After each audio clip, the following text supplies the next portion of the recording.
voz aqui não está saindo, é só para o público, né? E o pessoal tem teste para ver se está ouvindo bem ou já está tudo certinho? Tá tudo certo? Beleza, então tá bom. Pessoal, bom dia, prazer estar aqui com vocês.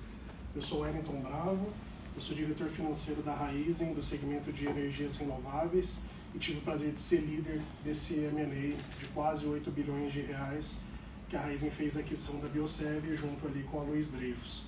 Eu estou aqui com os meus colegas do Legal que tanto me apoiaram e desenvolveram esse projeto maravilhoso na Raízen, a Ana, o Rafael Skinner e nossos advisors, o Gustavo e a Ana também do PNA, que vai falar um pouquinho sobre a estrutura societária do deal em si. Nós vamos passar um pouquinho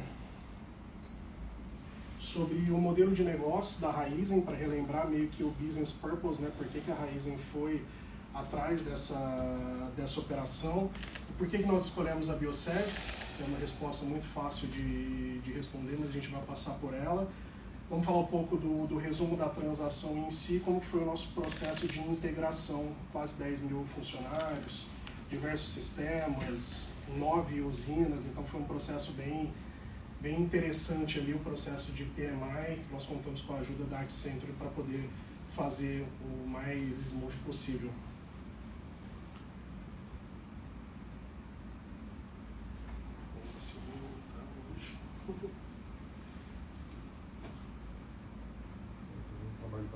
Tá, então tá bom. Então, se não é exclusividade, tá tudo certo. Tenta ir pela setinha do teclado, talvez. Mais fácil. Beleza. Lembrando um pouco meio que rapidamente, pessoal, para a gente focar na transação, qual que é o modelo de negócio da Raízen, né? A Raízen tem trabalhado arduamente desde a sua formação ali há 10, 11 anos, que foi a junção da Cosan, né? Um grande grupo empreendedor ali do Brasil, junto com a Shell International. Cada um fez ali a contribuição a Cosan fez a contribuição do seu business de açúcar e etanol, a Shell fez a contribuição do seu business de distribuição de combustíveis, e ali se formou a Raízen. E desde então, a Raízen vem trabalhando fortemente na revolução da energia no mundo, né? Da sustentabilidade, de tudo green e de tudo focado na sua transição energética.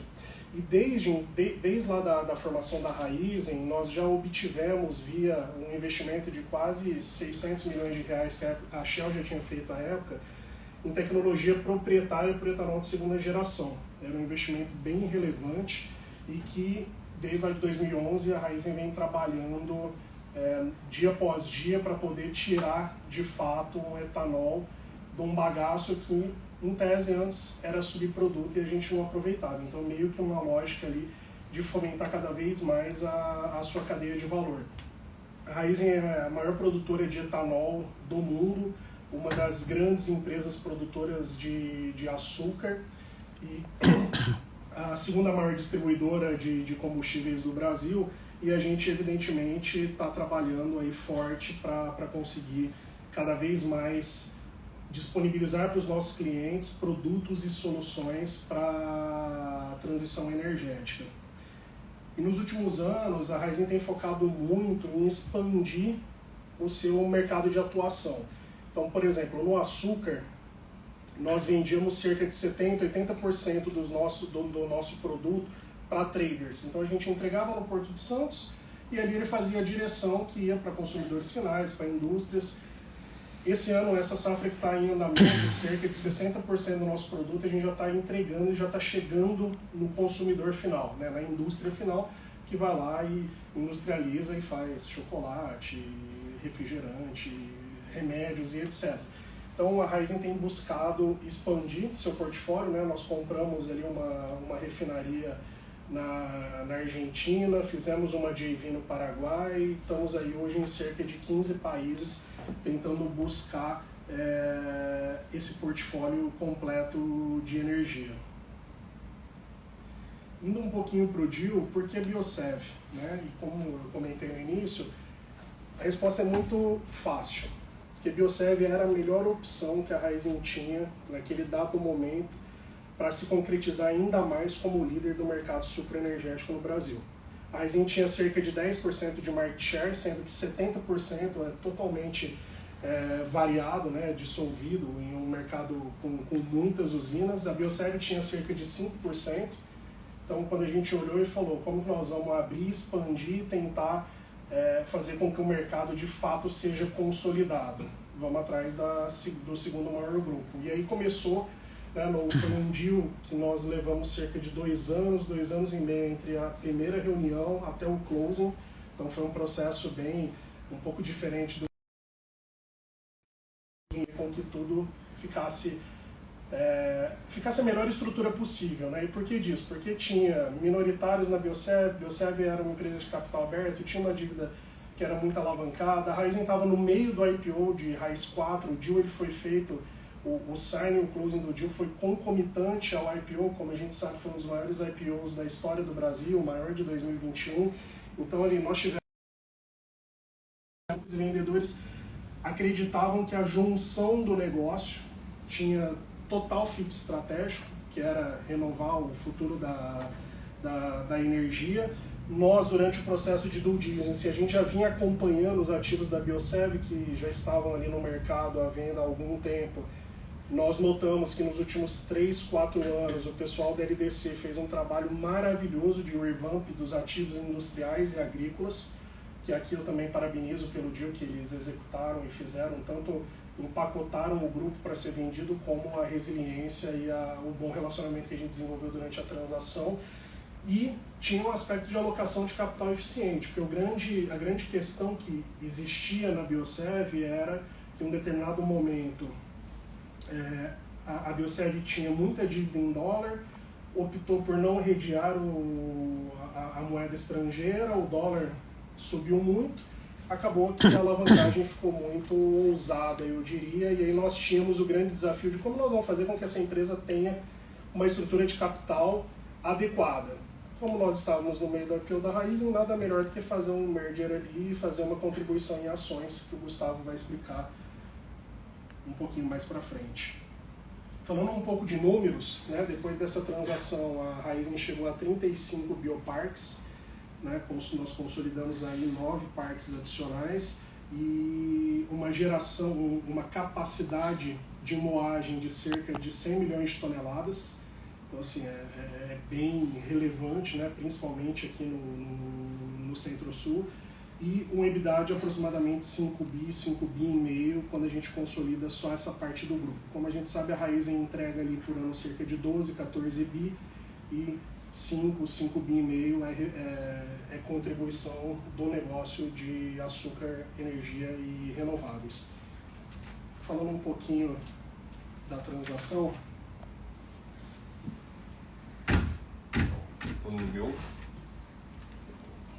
Tentar ser rápido na discussão de estrutura. Toda discussão de estrutura começa muito fácil, né? O cliente nos apresentou isso alguns meses antes, ou vários meses antes da transação, de uma forma muito simples. A gente quer adquirir 100% da Biosev, ainda que seja uma companhia aberta, listada em novo mercado, com vários acionistas minoritários. A gente precisa de uma estrutura que nos garanta a capacidade de adquirir 100% dos ativos. A gente quer pagar em contrapartida um valor em caixa de 3,6 bilhões de reais, é um valor público que a gente pode falar, mais uma contrapartida em ações da própria Raízen. E, by the way, a gente quer que toda a dívida, 100% da dívida da Biosev, suma. O que cabe dentro dos 3,6 bi, que é o que a gente vai pagar em caixa, a gente pode pagar. O resto tem que dar um jeito de transferir para os acionistas da Biosev. Perfeitamente. Então, como é que você coloca de pé uma estrutura em que você tem milhares de acionistas, você tem uma dívida que também é público, é só olhar os números da Biosev, que era a companhia aberta fazia o report, tinha 6, 7 bilhões de dívida ali em dado momento, e com o câmbio aumentando, esse valor tendia a aumentar e de fato continua aumentando ao longo do tempo. Então, como que você viabiliza uma estrutura em que você tem todo esse valor, com 15 bancos diferentes, transfere indiretamente para milhares de pessoas? Então, o que a gente pensou para solucionar esse problema? Primeiro, o jeito clássico de você fazer uma transação em que você carrega todos os minoritários é uma estrutura de incorporação de ações. Então, o primeiro passo da transação para tirar os minoritários do nível da Biosev foi fazer uma incorporação de ações da própria Biosev por uma holding brasileira. Essa holding virou, não sei se vai aparecer aí no... Aqui está sem animação. Está sem animação, né? A gente tinha feito uma coisa interativa que mostrava as flechinhas e tudo mais, tudo bem, a gente pode ir falando. Então, você tinha uma situação em que você fez uma incorporação de ações da Biosev para dentro da Edra, então toda a base acionária migrou para cá. Tinha um primeiro desafio nesse movimento, o fato da Biosev ser uma empresa listada no novo mercado. Pela regra no mercado, como essa empresa não seria listada, era uma holding fechada, você precisa de uma aprovação da maioria do float para poder fazer esse movimento. O float da Biosev era reduzidíssimo, eles tinham um float de 6%, porque tiveram que fazer um aumento de capital grande do controlador, que diluiu todo mundo, tinha até um problema de enquadramento com a própria B3. Então, pediram a aprovação de maioria de 6% a 3%, deixar o deal na mão de 3% dos acionistas já era bastante desafiador. Mas não tinha muito o que fazer, porque de fato precisava ter essa aprovação. O que eles estruturaram do lado deles foi uma estrutura bastante criativa, que basicamente disse para todos os acionistas da Biosev que se essa transação fosse aprovada, ao migrar para o nível de cima aqui da Edra, todos os acionistas, tendo ou não votado favoravelmente, isso foi importante para garantir que não conflitasse quem estava votando favoravelmente ou não, todo mundo vai ter uma opção de vender a sua participação para a própria Dreyfus. Então a Dreyfus teve que comprar todos esses minoritários por conta desse movimento. Então eles conseguiram aprovar e mandaram todos os minoritários para essa caixinha. Agora a gente tinha um segundo problema, que era a dívida toda que estava aqui dentro. Dívida essa, by the way, que não pode ser simplesmente transferida, porque ela era 90% representada por ACCs. Os ACCs não podem sair de CNPJ para o outro. Então o que a gente fez? A gente não transferiu, a gente refinanciou. Então essa entidade aqui, a Edra, ela tomou dívida nova com os 15 bancos. Então teve toda uma discussão de novo endividamento com um pool de 15 bancos, um valor significativo, e ele pegou o dinheiro dessa dívida e aportou em aumento de capital aqui dentro, que é o jeito de você transferir economicamente a dívida de uma caixinha para outra. E com necessidade de comprovar as performances de exportação, que ainda está ongoing, né? O processo tem 24 meses após a liquidação do deal, que a gente ainda continua... Que foi uma terceira complexidade, porque não é uma dívida simplesmente que o dinheiro é contratado aqui, desce aqui, ela simplesmente paga o câmbio, porque por ser o banco, porque por ser uma operação de antecipação de exportação, tinha que ter produto para exportar. E eles tiveram que pegar produto no mercado, comprar performance das empresas tradings para poder, de fato, fazer a bicicleta toda girar. Então teve também uma frente de negociação com as maiores tradings do Brasil. Teve de um lado 15 bancos e do outro várias trades e do outro um pool enorme de minoritários. Então envolveu várias frentes. Então, não sei se alguém quer fazer uma pergunta. Com isso a gente conseguiu resolver o problema do endividamento da Biosev. Agora, como é que a Raizen entrava na história toda? A solução que a gente arrumou foi a seguinte: no momento que ele fez esse aumento de capital, né, a Edra colocou o capital aqui, lembra que tinha uma dívida nesse exemplo aqui de 7,5 bi, lembra que a gente tinha 3,5 bi, 3,6, né, que era a caixa da Raizen, e o restante 4 com o caixa novo que veio dos bancos. Então, ao fazer esse aumento de capital, a própria Edra transferiu os direitos de preferência para a subscrição deste aumento de capital para a Raizen, de tal forma que a Raizen adquiriu essas ações e ela integralizou aí sim com o caixa dela diretamente. Levou para um quinto problema da estrutura, que é o momento que a gente fez a incorporação de ações, a Biosev virou subsidiária integral da Edra. E você tem aquele artigo que acho que metade do mercado odeia, que é o 253 da Lei das SA, que cria um direito de preferência para todos os minoritários aqui em cima na aquisição de participação de uma subsidiária integral aqui embaixo. Então a gente teve também que criar uma forma que permitisse que os minoritários em algum momento exercessem esse direito de preferência. A gente estudou bastante o tema, a gente viu que existe bastante elasticidade na forma como você dá esse direito. Então ele acabou sendo dado só no final da transação para quem quisesse interesse, ninguém teve interesse em exercer. mas é algo que a gente teve que enfrentar também. E aí tinha um último problema, que é não só a Raizen colocou o dinheiro aqui, mas como que ela viabiliza a entrega das ações dela mesma, que era a parte importante da moeda da transação, era a caixa e ações da Raizen. Como é que ela viabiliza a entrega das ações dela mesma para a Edera, nesse meu exemplo aqui?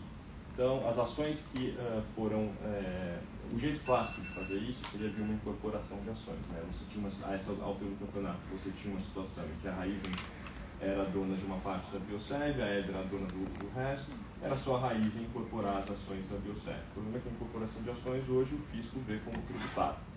E não faria sentido para eles, numa agenda em que eles estão saindo do Brasil, um endividamento enorme ainda para ser carregado, pagar ainda por cima imposto numa transação com esse tipo de característica. Então, a outra alternativa seria eles pegarem a participação e contribuírem em aumento de capital da Raizen, de tal forma que a Raizen emitisse as ações para eles. Agora, o problema é que a Raizen estava no meio do IPO. Como é que você faz um aumento de capital privado no meio do IPO? Você teria que abrir a preferência para todos os acionistas. Então, o que a gente fez, a gente emitiu antes do IPO, isso foi bastante divulgado no material da oferta, que era para todo mundo saber.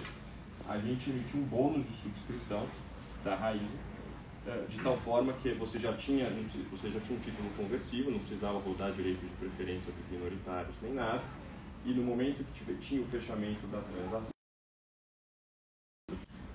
contribuiu com o pagamento a participação residual que ela tinha na Biosev para a própria Raizen, e o bônus foi convertido no número de ações combinado no final do dia. E tudo isso no universo de aí, talvez 3 semanas, que foi a diferença de tempo entre o fechamento da transação e o IPO em si. Depois eu vou abrir para a pergunta, tá? Não sei se ficou claro para todo mundo. Quando me perguntam o que eu acho da estrutura, eu falo, foi divertido. Eu vou falar um pouquinho de integração e encerrar. Querem que eu continue e depois a gente abre para perguntas, ou querem focar em perguntas aqui? Não, continua, fecha a Pode apresentação. fechar? Beleza. Obrigado, Gustavo. Só teve um último complicômetro que o Gustavo acabou não passando, mas que eu acho que tem valor. A Dreyfus em si, né, que é quem estava aqui com as ações da Raizen para complementar o valor do deal, ela tinha uma insegurança real se o IPO sairia. Porque imagina se ela queria sair do Brasil nesse business, queria liquidar as dívidas e a gente estava oferecendo ações. Imagina se não sai o IPO e eles acabam se tornando acionistas de uma empresa privada. Ia ser uma tragédia. Então nós criamos aqui estrutura de call e put e se o IPO acontecesse, tudo morreria. E também teve uma discussão de agregação de valor ali na última rodada, que nós criamos um earnout que a depender da evolução do preço do açúcar, etanol e energia, nós pagaríamos um valor adicional, mas também foi um direito que cessou no âmbito do IPO. Todos os contratos, eles bifurcavam, eles abriam com um cenário com e sem IPO. Então você tinha um monte de documentos, de impactos que aconteciam no cenário sem IPO e no cenário com IPO. Né?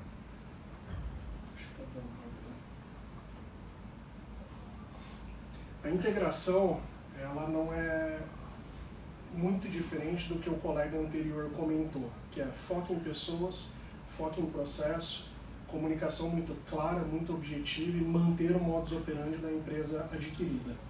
Aqui foi um pouquinho diferente, porque no final das contas não tem marca envolvida, né? Um mercado que o branding em si, de açúcar, de etanol, ele acaba não sendo tão relevante. Então, no final das contas, os ativos e as pessoas Biosev se tornaram Raizen.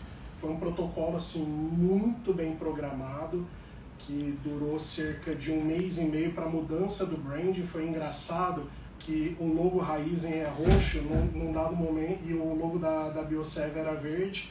A cada semana que passava do processo de integração dos ativos e das pessoas, o logo da Biosev ia diminuindo a tonalidade verde e aumentando de roxo. Foi uma arte que os nossos publicitários criaram que sinalizou bastante, né? Quando você ouve depoimento das pessoas, nós fizemos integração de 10 mil pessoas, né? Tivemos pouquíssimos pedidos de demissão e quase nenhuma demissão da Raizen. Não teve essa questão de racionalização de custo. Nós focamos por um outro caminho, que era pegar o melhor da Biosev, integrar na Raízen e de fato conseguir operar os nossos ativos melhores, né?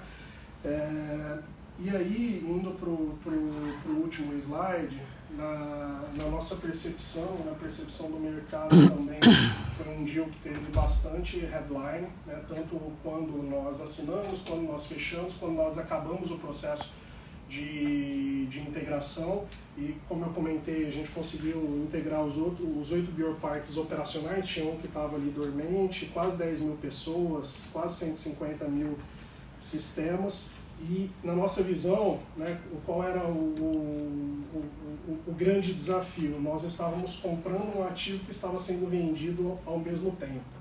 E ali o segredo era, porque a gente estava no processo de IPO, evidentemente, como eu comentei.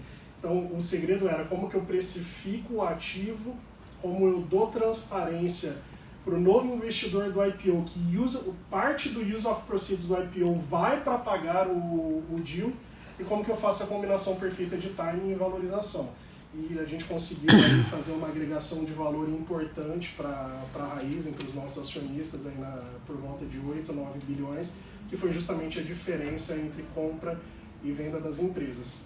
Então esse foi o deal, passamos um pouquinho rápido, mas estamos aqui 100% à disposição para dúvidas e desde já agradecer a oportunidade de estar com vocês. Vem cá, Gustavo, que as dúvidas são de estrutura, tenho certeza. E um comentário final, é uma transação que mostra o potencial que o Brasil tem nesse campo de energia renovável.